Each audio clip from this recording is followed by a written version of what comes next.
Welcome back to another episode of the Frustrated CEO podcast. My name is Patrick Lyons. I am one of your guests. I'm not a guest. I'm one of your co-hosts. I don't even know who I am. And as confused as I am, I'm grateful to have my colleagues here to keep me straight. Patsy Feeman and Lev Tannenbaum, welcome back to both of you. Thank you. Yep.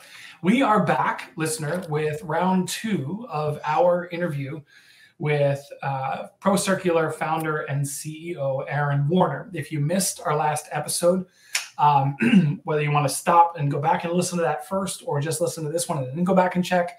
But our first conversation with Aaron, we put him on the hot seat as a CEO, growing a scaling business. What is that like, creating a high-performing culture? So make sure you go back and listen to that. But today, we're putting Aaron back on the hot seat, this time as cybersecurity industry expert, to help address the issues that we know are keeping you awake at night. So let's talk a little bit about ProCircular and why Aaron is the right person to help us cover this topic today. ProCircular is a cybersecurity and compliance firm that helps companies improve security readiness, meet regulatory commitments, and deal with cybersecurity threats. Their expertise ranges across multiple industries: finance, education, healthcare, manufacturing, government, defense contractors, and more. Aaron collaborates frequently with the FBI, with Homeland Security, and with other federal organizations, and he chairs the Public Policy and Legislative Committee for the Technology Association of Iowa. Aaron's background is in global IT and cybersecurity. Got an MBA from the University of Iowa and numerous cybersecurity certifications, all of which underline ProCircular's commitment to aligning cybersecurity, compliance, and their clients' company strategy. Aaron, welcome back. Thank you, to the Patrick. Frustrated CEO podcast. Thank you. I think you got the wrong guy. That's an awful lot. I'm just. I'll have to talk to your people who sent me that. So Aaron, let's dive right in. Cybersecurity, clearly a challenge that I think keeps most CEOs awake at night, if not all. Costs a lot of money. In fact, even on the day that we're recording, more headlines about how several government organizations' systems have been down for a period of time because they were hit today. Let's just talk first about preparedness, because I think every organization today, if they aren't, they should be investing in cybersecurity preparedness. But what are some of the bigger misconceptions that CEOs might have about cybersecurity preparedness? You know, it's interesting, Patrick. The CEOs, nobody gets into their line of work in order to do cybersecurity, right? No manufacturer out there is looking forward to doing any of this stuff. In the same way that most people don't look forward to spending hours on a contract with an attorney or working through IRS regulations with your tax guy. So it is out of necessity, I think, that most people kind of have to work with a firm like ours. The question is, how does that go down? We do a pretty broad range of services at ProCircular. We do everything from offensive work, where we actually get to be the hacker and break into the bank. We do defense and monitoring. We do a lot of incident response work. So if somebody's having a bad day, we're the people that show up and help them to sort everything out. And we do a ton of GRC work. So like regulatory and compliance and HIPAA and high trust and that sort of thing. Mm-hmm. One of the things that gives you as a firm is that it gives you a pretty broad view of how things go down in cybersecurity in general. And there are some real themes. Probably the one that I run into more often than not, everyone backs up and nobody tests. So what do I mean by that? Every company has invested in, no matter how big or small, whether it's a little removable hard drive or some massive air-gapped backup system that uses hierarchical storage management and some blend of the web and on-prem, and you can get very spendy when it comes to backups. But here's the thing. Everybody backs up. Nobody tests. Frequently, the way we find that out in cybersecurity is that if often we meet new clients through incident response, they've got a hacker in their computer system and they'd like them gone. That's how we meet a lot of new clients. Oftentimes that discussion, you are in the conference room and you're working through what the challenges are and who's this bad guy and what have they stolen and so forth. And the IT team will show up and say, hey, great news. You know, that backup system I spent $1 million on last year, I got it up and running. We're working through the restoration process right now. Give me 15 minutes and I'll be back.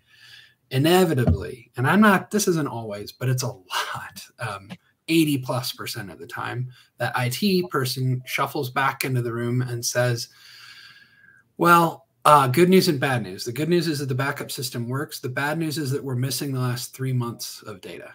So I can get you up and running, but we're going to lose about 3 months of data. That's not okay. That's pretty much the same thing as being told that your business has been shuttered for 3 months. And the cost of catching up to that can really greatly exceed actually the cost of the breach itself. So one of the pieces of advice I give to every CEO I talk to, and as a former IT guy, I feel a little terrible telling them this because I know how unhappy I would have been to hear this. I send CEOs back and say, when you get back to the office, talk to your IT department and don't ask them if they back up. Their answer will be yes. And then pick the system you care most about and ask that IT person, when did you last restore that environment? When did you last prove to yourself that you could bring that up from backup? And I guarantee you, you're going to get some crossed eyes and maybe some explanations about, if you're really lucky and your IT department is totally on the ball, they'll tell you that they've done a restoration in the last month or 3 months and that they've done it of a production system. But most of the time, the answer is, I don't really know, because restoring production is a very big deal and it takes all weekend and nobody gets any credit for it, because if it works and nobody needed it. So I'm just going to go back to work. It's pretty thankless work, but incredibly important, because if you can't backup, you don't have backups at all. You might as well have not bothered, and that $1 million could have been spent elsewhere. So one of the pieces of advice I give to CEOs all the time is go back and ask for information on when they last restored production. Like the big thing, even if it's QuickBooks, right? I want to know the last time you were able to bring that from backup, because if it disappears or a hacker gets their hands on it, you need to be able to do that. And often the answer is not the one that you hope to hear. So yeah, that's a pretty quick one that I can offer to anybody to improve their chances if they have a bad day, is to make sure that you're testing your backups. I actually have a colleague who's a kind of OG cybersecurity guy. Win Schwartau is his name. I saw Win speak at DEF CON in 1994. And Win has been in cybersecurity forever. He and I gave a presentation together in Atlanta a couple of years ago. And Win's a little, I don't think he'd mind me saying, he's a little grumpy. He's a little fed up, to tell you the truth. He gave this great talk, and it was like 35, 40 minutes. And he said to the audience, hey, so who in this room could tell me what was wrong with my presentation? And somebody in the back of the room stood up and said, well, you referenced NIST 853R3. It's actually in revision 4 now, so your draft is outdated, and they added some things to the end of the standard. He's like, nerd, wrong. Next. Somebody else stood up and said, well, is it this and this and this? And Win said, no, it's not that. The problem with my presentation is that I have given this presentation without any changes for the last 10 years. This presentation is 10 years old, and it is still relevant. So part of what he's right to complain about, part of what he's complaining about is that some of the fundamentals that are not sexy and not really cool, fun things to work on, but those are the things that get people into trouble, and people still aren't doing them. Things like patching, right? Like when that little pop-up shows up in your computer and you're supposed to say, update now. Nobody says update now. They always hit cancel and get back to work. that leaves most of those updates are security related. So there's another one. Just go get a cup of coffee and allow that thing to update. Because again, a lot of the incidents that we get called on aren't some arch genius hacker from wherever, from Uzbekistan. It's some guy that has figured out that you have an SMB vulnerability that could have been fixed with a patch from 10 years ago. And I'm really, that specific vulnerability, SMB, is still Osama is very common, and the patch has been available forever. So fundamentals. I don't mean to simplify our entire industry, but a lot of people's situation could be improved by some pretty straightforward things. They're not sexy, they're not particularly expensive, but they make a big difference. Mm-hmm. Well, that'll lead me to a next question. As Gartner predicts by 2025, lack of talent or human failure will be responsible for over half of the cyber failures. So I'm wondering what your thoughts are on that. Yeah, that's the people piece. Yeah, it is about people. That's one of our core values, right? And I think that applies as much to cybersecurity as it does to anything else. I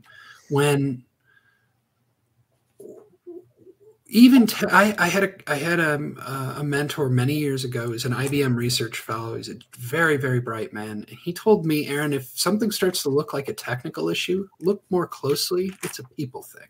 Like even technical issues in software, maybe it's due to budget. They didn't get the time that they needed in order to build the security into the application, so the application's weak. Maybe it's that they weren't trained properly. Maybe it's just they didn't give a damn. So, that's all people stuff. I think, Patsy, that Gartner report, without knowing it or intending to, what I hear is people stuff there too. I also hear, and I don't mean to speak ill of Gartner, but it's a common thing in our industry to point towards the user as the person who's responsible, the person who's the cause of the breach. And this comes back to an example from my past in biotech. My help desk guys used to say all the time, these idiots would quit clicking things. If we would stop clicking things in email, we would stop having all these problems. What in the hell is wrong with all these guys? It's like, well, the idiot that you're referring to in this case, I'm going to change the name. We'll say it's Steve. Steve has an undergraduate degree from Caltech, a master's from MIT, an MD, PhD from Harvard and Beth Israel and WashU. So that person, Steve, is not an idiot by any stretch. He's just outgunned. Like, these hackers are sending really smart emails that they've thought through to try and elicit that behavior. And when they get it wrong, they get a chance to try it again tomorrow. And they've had years to perfect this stuff. These aren't idiots we're talking about. They're victims. They're people who are on the receiving end of really well thought through campaigns. And frankly, if anything, I think the IT community, myself included, is at fault for allowing that stuff to get in front of users in the first place. Like, Steve is a molecular biologist, right? He's not a computer guy. It's my responsibility as the head of IT or as the head of security to protect that person. And if they're getting things that they click on that are causing problems, it's because I'm not able to do my job as well as I should. That's at least my perspective on it. And can your tech people actually head those things off at the pass so that it'll arrive in Steve's email box? Sometimes yes.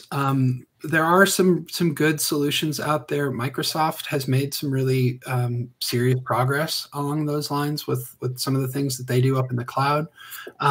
I try not to get too in love with any specific vendor, but the technology itself to catch some of that stuff upstream, it has improved quite a bit, but it's never going to be perfect. I think that it has a lot to do with helping behavior, helping to shape smart behaviors around how you use computers. Yeah. Part of that is cybersecurity. Got it. Okay, I like that.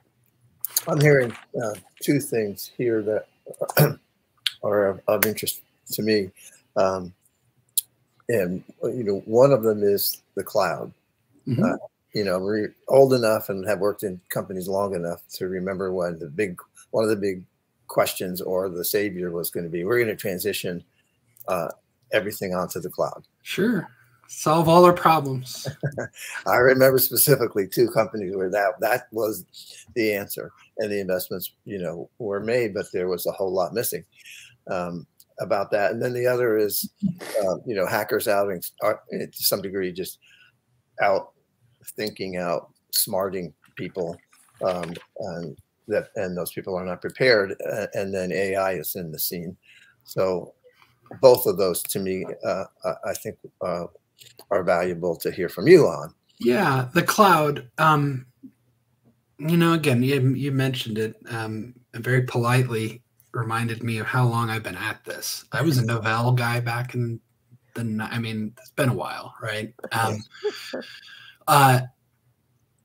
To me, it's a question of forks and spoons. Like, what's for dinner? Are we talking about steak, or are we talking about soup? So if I'm having soup, I don't want a fork. If I'm having steak, I don't want a spoon. In the same case, depending on what your business looks like, you need to choose the appropriate tools to serve your firm. So if you're a manufacturer and you have really high-speed stuff happening on the shop floor, cloud's probably not the best solution for that system, for that MRP system. If you're a consultancy like ProCircular, the cloud's a perfect place to put that information, because you don't have any need or benefit from having it on site. So I tend not to have religion about whether the cloud or not. I think it's where it's like any tool, what's the appropriate use? I do remind people there's a stigma associated with the cloud still. The cloud, it really is just somebody else's computer. I mean, that is true. But that person who owns that computer spends almost all of their waking hours thinking about security, because they know if they screw up, you're probably not going to copy your stuff up to their cloud instance, or you're not going to use their application or what have you. So oftentimes I find that cloud vendors are hyper vigilant when it comes to cybersecurity. And at a minimum, they're probably more serious about it than a lot of the companies that make use of the cloud. You as a company, if you're a manufacturer with a couple hundred employees, you will have 1/1,000,000th the amount of time to think about security that Google will have had, right? They put a lot more time and energy into that subject. So I think it depends. You still have responsibilities when you move things into the cloud. It's just a different set of responsibilities, but I don't think it's better or worse. I think it depends on what's for dinner, right? What kind of a situation are you working through? Does that help, Lev? Does that? Yeah, I think it does. And I mean, it goes back to people. It goes back to the human piece. It goes back to I can't ask questions about something I don't know anything about. Yeah. I mean, so maybe I thought I did better than I did, and here's the cloud, and we've made this transition, and we're vulnerable. And then the other tie-in was, well, if people can be that smart, then how's AI's impacting all of this? Yeah, AI. You can imagine that's a question I get quite a bit lately. Yep. This is going to come off as like tech elitist, okay? Okay. And I apologize for that. I have lots of shortcomings. That's probably one of them. A lot of us have been using AI for a long time, whether it was AI or ML, or you can have all kinds of cool academic arguments about what the differences between those two things are. So AI has been used, especially in the last 5 years, in just about every part of just about every industry. People just didn't know it until ChatGPT started answering questions for them. I don't want to say nothing new under the sun, because AI is very different, and the consumerization of AI changes a lot of different games very quickly. I'm a little wary of anything. You remember there was an article by the guy who ran the AI research lab at MIT up until about 2007. He put out an article a couple of weeks ago. And I don't remember the title, but it was snarky. It was like, stop freaking out about AI. the point he made was that you'll recall a few years back when Deep Blue was the big part of the discussion. You remember the IBM Watson machine that could beat Kasparov at chess, and nobody would ever play chess again because the robots could always beat us, and what fun would that be? And it's going to change. They're going to use it to predict weather, and they're going to use it, and life will never be the same. And it wasn't exactly that, right? Like I didn't change how I drove to work very much based on Watson. So AI will definitely change things. It has, I think, on the consumer side of things, from a cyber perspective, it allows people to launch attacks that are much broader and much more specific, wider and deeper than what they would have been able to do on their own. And it allows individual actors to accomplish more as a hacker than they could have if they were part of a team. Huh. So AI can pick up some of the heavy lifting, writing the software that you need to launch an attack, analyzing the data that you need to identify attributes of a target. All of those things you can use AI really effectively to do. I think the big difference is that now it's kind of in everyone's hands as opposed to a relatively small group of practitioners, whether bad guys or good guys or both, right? I think that there are in the world of cybersecurity, I think that it consumerizes some of the, if that's a word, it makes some kinds of attacks that used to be the domain of very technical people. It kind of makes that available to a much larger population, which I think leads to an increased number of attacks. We haven't seen a lot of very specific AI related incidents yet, but that doesn't mean that they aren't out there. Sometimes it can be difficult to determine that that's how an attack has been launched. Is it safe to assume that if the attacks start coming via AI technology, that there will also be AI defense in place as well? I mean, that's a good example. Tools. Yeah, that's a great example, Patrick. So we use a platform called SOAR. It's a orchestration tool that has a whole ton of AI application and AI functionality built into to do pattern recognition. So think about your network, all the little gadgets that are humming along, either protecting stuff or letting people share files or whatever it's doing on the network. You haul all those data into this system, and then you analyze that system, those data for patterns to see if bad things are happening. So, is Patsy logging into her computer at 3:30 in the morning when that's an abnormal behavior, right? She's normally in at 8 and she leaves at 6, and for her to log in at 3 is weird. Finding patterns like that is a perfect application of AI, and we use that pretty extensively in monitoring. I think most modern monitoring solutions will have applications of AI like that. But again, it's not a thing that nobody has really advertised that to the outside world. That's just how those systems have worked. But a lot of those technologies have existed for a while. I'm excited to see what AI can do in terms of building applications. I really think on the software development side of things, most software developers already are using AI to generate code snippets. But writing larger applications or writing databases to track this, that, or the other thing that used to be you had to go hire an IT guy for, I think a lot of that stuff can be completed by AI. So giving consumers the ability to create things that they couldn't create before is probably one of the more empowering parts of AI. But I put my cybersecurity hat on, and I know that applications that were written by people who didn't think much about security are those same applications that get hacked. So, we're going to be busy sorting all this out for quite a while. Aaron, in one of the conversations we had leading up to this show, you posed a question, this idea, like, I think you said, like, who's doing it? Who's doing the hacking? And you painted a picture. I don't know if you remember. You painted a picture. It's like we make it seem like it's these awful, horrible people, but but in some cases it's not. It's like somebody trying to feed his family kind of thing. Yeah, it's a different way of looking at it, right? Yeah, sympathy for the devil, right? It's rarely it's rarely as it's rarely as black and white as like this horrible person is trying to ruin my life. Like that's not usually how that's happening. I think the example, you know, when Russia invaded Ukraine for the first time, there's a town in Ukraine called Kharkiv. It's in the northeastern part of the country. During the Soviet era, there were they set up centers of excellence for education. So you had Moscow, St. Petersburg, and Kharkiv. Kharkiv had like 40 universities plus in it, and it's a small town, right? It's not a big place.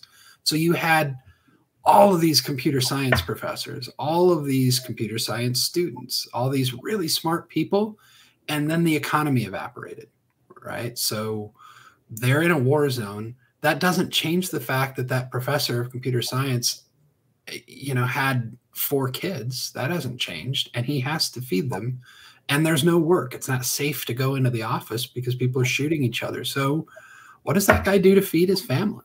You know, I think a lot of the crime that we run into isn't some big opportunist so much as it is desperate people and in desperate situations. I know that a lot of what happens in Nigeria, a lot of the social scamming that happens on Facebook and the social platforms and so forth, Nigeria is a similar situation. The economy is in really bad shape.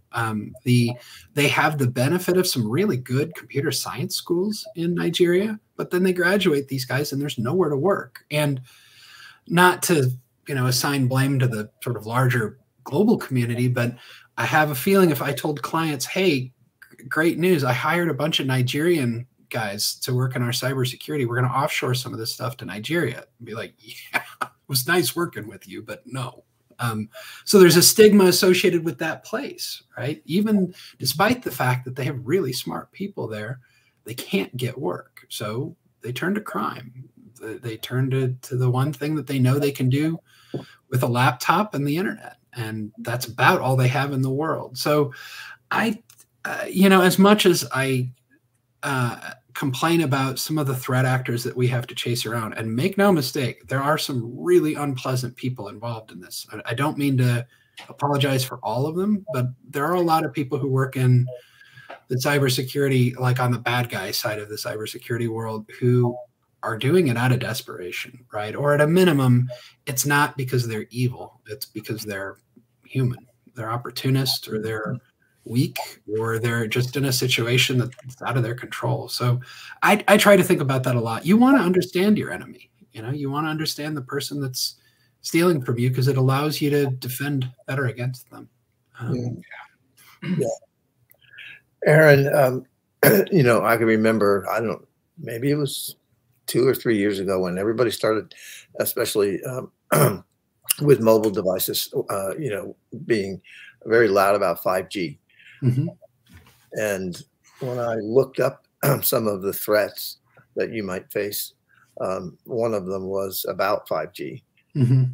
And what people don't understand about it, I guess, was part of it. But I'd love to hear, you know, anything you want to share about that, since it's still on TV commercials all the time.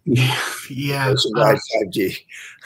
5G. You know, we don't honestly. I think a lot of us in the cybersecurity community are kind of waiting for that other shoe to drop when it comes to mobile. There have been a few examples of some really unpleasant mobile malware and that kind of thing, but I haven't seen that big, you know, OPM hack or Equifax hack, or, you know, there hasn't really been a mobile version of that yet. I don't know what form that comes in, whether it's what you're describing, whether it's through access to 5G network, and there are vulnerabilities. There are vulnerabilities in any system like that. That kind of bandwidth opens you up to all kinds of trouble, because you can move. Where that becomes problematic is a thing called exfiltration or data exfil. So it used to be back in 2020 that when somebody launched a ransomware attack and you paid them, you would get a key That would decrypt your files, and you were probably okay. And I think ProCircular, maybe it's less than 2% of the cases we've ever handled, we've recommended paying ransom. But here's the trick, and Leb, this is why that 5G thing comes into play. The new thing, or the thing that they're doing more often now, they will do the ransomware bit, and then whether you pay or not, whatever, but then they'll come back and say, oh, and by the way, we give copies of your entire computer system, and if you don't pay us the same amount again, we're going to post it online. So unless you'd like to read your CEO's inbox on Pastebin, you're going to need to pay us another $1 million. I talked to a colleague of mine at Mullen Coughlin. It's one of the biggest cyber law firms in the country, and they're inundated with, it's called double extortion, this data exfiltration thing. The reason I bring it up is that 5G gives you quite a bit of bandwidth, which means that a bad guy can abscond with a whole lot of data in a very short period of time. So that will lead to threats of exfiltration of data, like posting data. The other thing that, not to get too forward looking, but the other thing that they're up to with that, I'm sure you hear quantum bandied about quite a bit lately. And there's a lot of talk about whether quantum computing will essentially eliminate the most common approaches to encryption. I know bad guys right now are collecting data and storing it with the hopes that down the road, when they have access to quantum computing, they can go back and decrypt data that they stole back in the day. So there are reports, and this is particularly true in the intelligence community, of people hauling large data sets off, knowing they can't crack them open now, but knowing that they might be able to in the future. So I'd be very surprised, and this is conjecture, and I don't have firsthand knowledge of it, and I don't do work in the intelligence community. So there's my disclaimers. But I'd be very surprised if some of those breaches, Patrick, that you're reading about today in the intelligence community and in the federal government, if some of that didn't include portions of that they were hauling data out so that they could take a peek at it down the road when quantum allowed it to do it, because they may not be able to crack everything they got access to open right now. Wow. So yeah, stay tuned, right? Yeah, that's terrifying. Sorry, I have that effect on people. I'm really but no, wasn't it just the last episode where you said fear is not a thing? Like that's fear is the mind killer. It is. Yes. So okay, how do you let's talk about ProCircular. Let's talk about your approach then, because fear is the mind killer. You said a lot of cybersecurity firms, that's the approach, is they come in and they terrify you. And now here's my proposal. How do you approach this with a prospective client without terrifying them? Because I mean, I'm not even your prospect, and I'm nervous, like just from this whole conversation. So it is. I think empathy is an important part of the discussion. It's part of the equation. You have to come talk to somebody from their perspective to appreciate the risks that they're talking about. I think that there is a way of presenting facts without being inflammatory about it, and I'm probably not doing a great job of that with you guys today. But there are ways to discuss these things on a sort of factual or kind of a clinical approach to things. I'd be lying if I told you that if you can completely remove the human element from any of these things, but you try to minimize it as best you can. And what you really got to be careful of is piling on, right? Like when we talk to a client, we want to talk about their specific risks. We try not to talk about a bunch of hypotheticals. It's the saying, the world is vexing. I don't deal in hypotheticals. The world is vexing enough. So you try and keep it kind of to the facts. I think it also has a lot to do with the people that are presenting what it is that we do, or the people who are doing the work. Again, if they're telling people things like, and cyber folks are famous for this, right? Like, well, if you think that's bad, you should see this, or You know, watch me do, you know, I did this or I could do that. Sometimes that translates into really bragging. We're a little bit allergic to people like that in our firm. We're careful to make sure that we don't. I mean, Patrick, I don't want to oversimplify all of this, but I was a customer of all this stuff. So I worked as a CIO. So I've had vendors show up and lie to me, tell me that they know what they're talking about when they don't.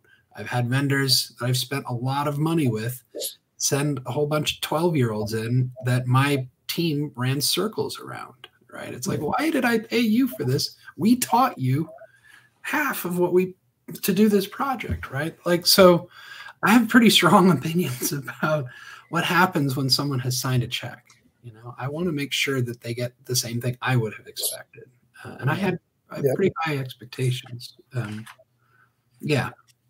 So if I don't tie this to your specific company, so to ProCircular, but I'm thinking of a broader audience, is it more important to do background checks on the smart people that you hire than maybe before? And I read an article about inside threats and people who are playing a bigger game that we don't know about. Yeah. That's a really big question. It's a really good question, Lab. We do extensive background checks on everybody that works at the firm. We have pretty hard and fast rules about that. If for no other reason than our clients have very strong opinions about some of that, we are contractually bound in some cases, and some of the work that we do, we have to really be careful about compartmentalizing. Now, that is a different question, perhaps, from do I think that background checks reduce insider threat? My tendency, and I may be weird like this, I would think something like predictive index or personality profile would be more effective at determining that kind of risk than somebody's history. If someone's got a DUI, it doesn't necessarily mean that they're going to steal from petty cash, right? Those are different kinds of crimes. The fact that somebody has a crime in their background, you know, depending, there's always circumstances around that. So I think the personality of the individual, the personality profile of the individual is probably more indicative of whether or not they're going to get up to trouble or not than, you know, with obvious exceptions. If they've got 5 felonies on their hands, that's not a person who should be working in cybersecurity, right? But I mean, within reason, I don't know how effective that is. We have all. It's funny you say that because John McAfee, who's no longer with us, who's one of the first. He's kind of a crazy guy, but he said some interesting things. If you recall the San Bernardino shootings, when they couldn't get into the iPhones. He said, well, if the FBI would restrict their policy and start hiring people with blue mohawks, they might actually be able to crack these iPhones. There's some truth to that. You know, I just brought in a round of interns, and some of them look like they could work at PwC next week. Some of them have tattoos on their knuckles and on their neck, and both welcome, and it takes both kinds of people to do what we do really well. I want that person who eats, sleeps, and breathes cybersecurity and has the tattoos to show it. And I want that person who, you know, can get in front of a boardroom and explain in the way that the language that they understand, what's going on with their, it takes both, right? So yeah, I try not to get too kind of, this cybersecurity is a place where diversity of all kinds is important. It takes a lot of different people to solve the problems that we solve. So yeah, we do hire the blue. We actually had our head of offensive security. I never knew what color his hair was going to be. Yeah, it takes all kinds of people in our line of work. Thank you. That's a really good insight. Thank you. Aaron, what trends are you seeing in the cybersecurity space? Yeah, it's a weird time. It's a very chaotic time. We see cybersecurity insurance driving a lot of change, which is new. Historically, if you're a hospital, you care about HIPAA. If you're an online retailer, you care about PCI because of credit cards and stuff. More and more often, we're getting calls from clients who are like, hey, our insurance provider just dropped us or threatened to drop us, or we got a new policy and the last policy was 2 pages and this new policy is 35 pages long. A lot of those discussions around that policy lead to you're not doing the things you need to be doing in order to get insurance, so we're not going to insure you. The insurance companies, frankly, are sick of losing money on all this cyber whatnot, so they have really dropped the hammer. Here's the good news, if there's any along those lines. The things that the insurance industry has targeted as the thou shalt part of their policies. You need multi-factor authentication. You need a cybersecurity program. You need an incident response plan. Those things that they're making companies do, honest to God, and I don't hold any stock in any insurance companies, they're the right thing to do. The things their actuaries have done a really good job of picking apart the challenges we face in cyber and making sure that their clients are taking those appropriate steps. So we see cyber insurance driving a lot of change in our industry. I mentioned the Ukraine thing. We kind of beat that to death. With this, the recession has some interesting side effects. The obvious one is that people don't have money to spend on cyber, but the one that isn't quite as obvious is that the bad guys know that, and they'll target companies that they know are having budgetary issues or are doing layoffs, because they know that those folks aren't going to be hiring additional security people in, and they'll be cutting the budgets of the IT department who was going to buy all the things that they needed to buy. So hackers take advantage of a reduction in GDP. In fact, there's a number of really good white papers that correlate reduction in GDP with an increase in fraud. But some of it is a little less obvious, like how it affects an IT department isn't something people talk about a lot, but hackers understand that.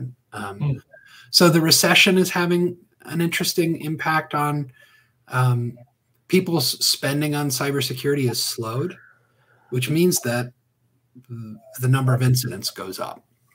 They don't have the controls in place to prevent it from happening. They can't afford to in some cases. Other big sort of changes AI is definitely one of them. And I'm not sure that, I don't know quite what direction that heads. I think like a lot of people, I'm in kind of wait and see mode. I don't expect that it's going to change the world for the worst in the next couple of hours. But I also know that it will change things quite a bit in the coming years. I'm just not 100% sure how. Yeah, it is a chaotic world. I would throw this out there. If you're interested in everything, if you're a person that enjoys multiple disciplines, like if you get bored working in one field at a time, cybersecurity is one of those areas where you can go keep yourself busy in any number of different disciplines. We get involved in all sorts of fascinating things. We've got clients that are in transportation, clients in healthcare, clients in research. You learn, in order to do our jobs, we have to learn something about those companies, and it's fascinating. So if you're a person who really likes to learn about all kinds of new things, if you can handle the negative side of it, and there's a negative aspect to what we do, but if you can handle it, it's a fascinating line of work. And here's another tip for the CEOs out there who have daughters. Finding women in cybersecurity is like hunting unicorns, and women can command a very high salary. They have a great perspective that is missing from the cybersecurity world. And I can tell you, every company like ours out there is looking everywhere they can to try and improve the diversity of the population of people who do what we do. So I will be encouraging my daughter to go into that line of work because she'll have no difficulty finding a job. Yeah. That's awesome. So on that plug for women and there you go. Shall we move into the DEI segment? No, maybe that's the third episode, Eric. Well, I know the women in my house are smarter than all of the men in my house.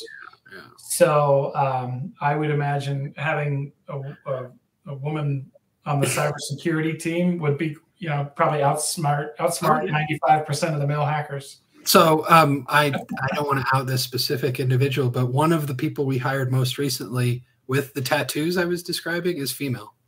So yeah. We take all kinds of people. It's wonderful. I feel like I could keep asking questions. I'll also, just to be respectful of everybody's time, including our listener, Patsy, Leb, any other questions that you have before we turn our focus to Let's Get Practical? What a CEO can do to start preparing more for the road ahead. Leb, Patsy? Not for me today. I think I'm good for now. Yeah. I mean, It's an amazing topic. It is. Yeah. I feel like I know there's more. And so Aaron, maybe a question would be, before we get practical, where you must have, let me ask, do you have resources on your website, or where should a CEO be paying attention, watching, reading, listening to try to stay current on all of this? I like, so I think CEOs need to be conversant in cybersecurity, but I don't think they need to become experts in it. They need somebody in their firm to take on that responsibility, and in the same way that I wouldn't tell a CEO, you need to go to law school, because you do contracts all day and you work in the law is such an important part of running a business, but you have attorneys for that. So I would tend to suggest that CEOs need to find somebody that they can phone as a friend, either somebody internally or somebody from a third party. The best place to get started is with a risk assessment. You figure out where the bodies are buried. You figure out where your risks are in the organization, what things own you and which things do you own. And once you kind of get your arms around that, you can start to have logical discussions around security. Cyber is a place where you see people play whack-a-mole a lot, and you can spend a fortune trying to solve whatever problem you read about in Forbes last week. But I'll go back to where we started on this call. It's fundamentals, right? Those fundamentals will show up in that risk assessment. So figure out what your real risks are, what applies to you and what doesn't. If you're, for example, if you're a company that doesn't care much about intellectual property, like if you're a manufacturer and you don't have anything like super secret about what you do, you probably don't need to worry about Russian intellectual property theft. That's a whole area you don't necessarily need to be concerned with. Probably more concerned with people holding you hostage because they know you're sensitive to time. So let's build a security program around your needs as opposed to trying to solve all the problems of the world at the same time. I think that first step of working out what your risks are, whether you do that internally or whether you use a third party to do that. ProCircular does that kind of work all the time, but I think that's an important part of the process is figure out what your risks are and then approach them the same way you would any other risk, like likelihood and impact, and sort of sort through those things first, because you'll find a lot of times there's super simple things that you can do now that don't cost a fortune. Well, Aaron, it sounds to me like you just started off our Let's Get Practical. I hope that helps. Yeah. Because it sounds like the first item on the list ought to be do a risk assessment, find out what your vulnerabilities are. So, I won't try to restate what you just did. I'll make sure that that's the first item on our Let's Get Practical. So let's pause for a second. Listener, you know this. This is the part of every show where we try to give you key takeaways from today, steps that you can implement in your business to try to make inroads in whatever area we talked about today, which was obviously cybersecurity, preparing and responding. So let's see, who wants to, Aaron, are there more you want to contribute, or do you want us to take a stab at it, then you can add at the end? Yeah, take a stab at it. Let's see if I've been effective at all in talking through this subject. This is where the rubber hits the road. You bet. All right, Leb, you went first last episode. So Patsy, what do you got? What do you have for? I have one of my favorites, which is empathy is critical when you meet your client. So meet people where they're at, be empathetic, and present solid data so that you can address the problem and move it forward. Yeah. So 100%. it's a yes and then it takes a wide variety of diverse professionals to solve security problems. Yep. Yep. Yeah, your team needs to be as reflective of the threat, and that the cybersecurity threats, they're from all over the place. Oh, that's a good one. Yeah. Yeah. Okay, that's what I have. Good. Leb, what do you got? What do you want to add?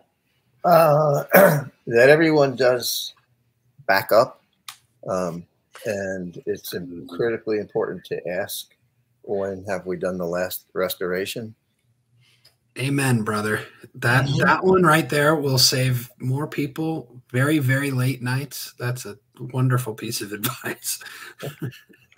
And then the other that really fascinated me was the conversation we had about, yes, it may be kind of mandatory to do background checks, but that personality profile indicators may be even more effective than what you might find in a background check when you're in the security world. Yeah, that would be my 2 cents on the subject. Yeah, that was good.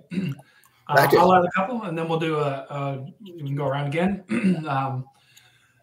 Aaron, I like how you put it at the end. As CEO, you need to be conversant in cybersecurity, but you don't need to be the expert.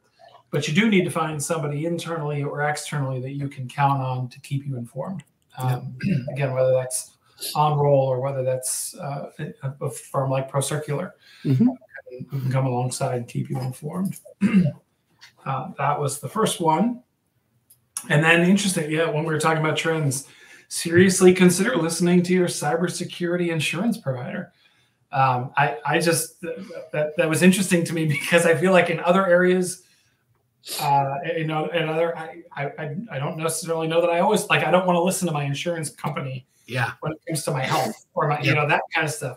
So there may be a tendency to not want to listen, but in all likelihood, they're asking you to do all the right things. That's particularly true if you don't have a big security department in your own company. You kind of need to benefit from their experience. There are going to be things that are decidedly bent to the advantage of the insurance company, but for the most part, the technical controls that they recommend are the right things to do. And not coincidentally, it includes a lot of language about backups and testing those backups. That's in there for sure. Excellent. What did we miss? What else might you want to add? Patsy? You want to understand your enemy. Yeah. It's not a one size fits all when it comes to people breaching your cybersecurity. Yeah. The bad guy isn't some arch enemy in a cape 50 floors below sea level. It's some poor grad student in Nigeria who can't make rent. That's usually the bad guy. I'll add one. Do the fundamentals. Don't overlook patching updates and other little things that might actually make you more secure. My buddy Win Shordow would love to hear you say that. That would warm his heart. Yeah, and I'll add to that because you talked about don't people shame in this process. They're victims, the reason I think those two go hand in hand is because if you're victim shaming the people who are misclicking on things that they're not supposed to click on or not doing the patch updates, then you ultimately create an organization where people are afraid to do anything, where they start hiding their mistakes instead of, as you said, shape smart computer behaviors in your company. I think that's part of the fundamentals and talking about it more. So yeah, that's the thing. You want people to be able to share information. You want people to be able to say no. When someone calls them and asks them to do something weird, they need to not worry about whether or not they're going to upset the IT department, right? Give them permission to say no. Encourage them. Yeah. That's really good. Any others? Anybody wants to add? Well, once again, we went long. Aaron, if it's okay, it's good. It's good content. Again, if a listener is, if they don't have that trusted internal person that they can talk to about this, and they're interested in talking to you or anybody at ProCircular, what's the best way to reach you? Best place, check out ProCircular.com. We have all kinds of ways to get in touch there, or LinkedIn. I'm pretty easy to find on LinkedIn. So, yeah, we are always available to help. Thank you, and thank you for joining us for a second episode. This was just as good as the first one, I think. Thank you. You guys ask great questions. That makes it easy. Well, this is our 55th episode, so hopefully by now we figured it out. 55th time's a charm. Right? Exactly. Lev and Patsy, thank you both for another great episode. Thank you. You're welcome. It was illuminating and very action-oriented, so I appreciated that. Thanks. Okay. And Aaron, thank you again for joining us. Listener, you can find this episode, Let's Get Practical, on our website at thefrustratedceo.com. You can find this and all of our episodes in your favorite podcast libraries. We encourage you to connect with us on LinkedIn as well. Patsy Feeman, Lev Tenenbaum, Patrick Lyons.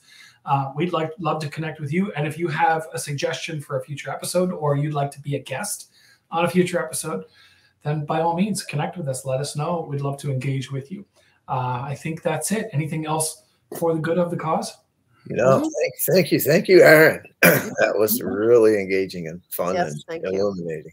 My pleasure. Thank you for having me on. Of course. All right. Thank you. We'll see you again next time on the Frustrated CEO Podcast.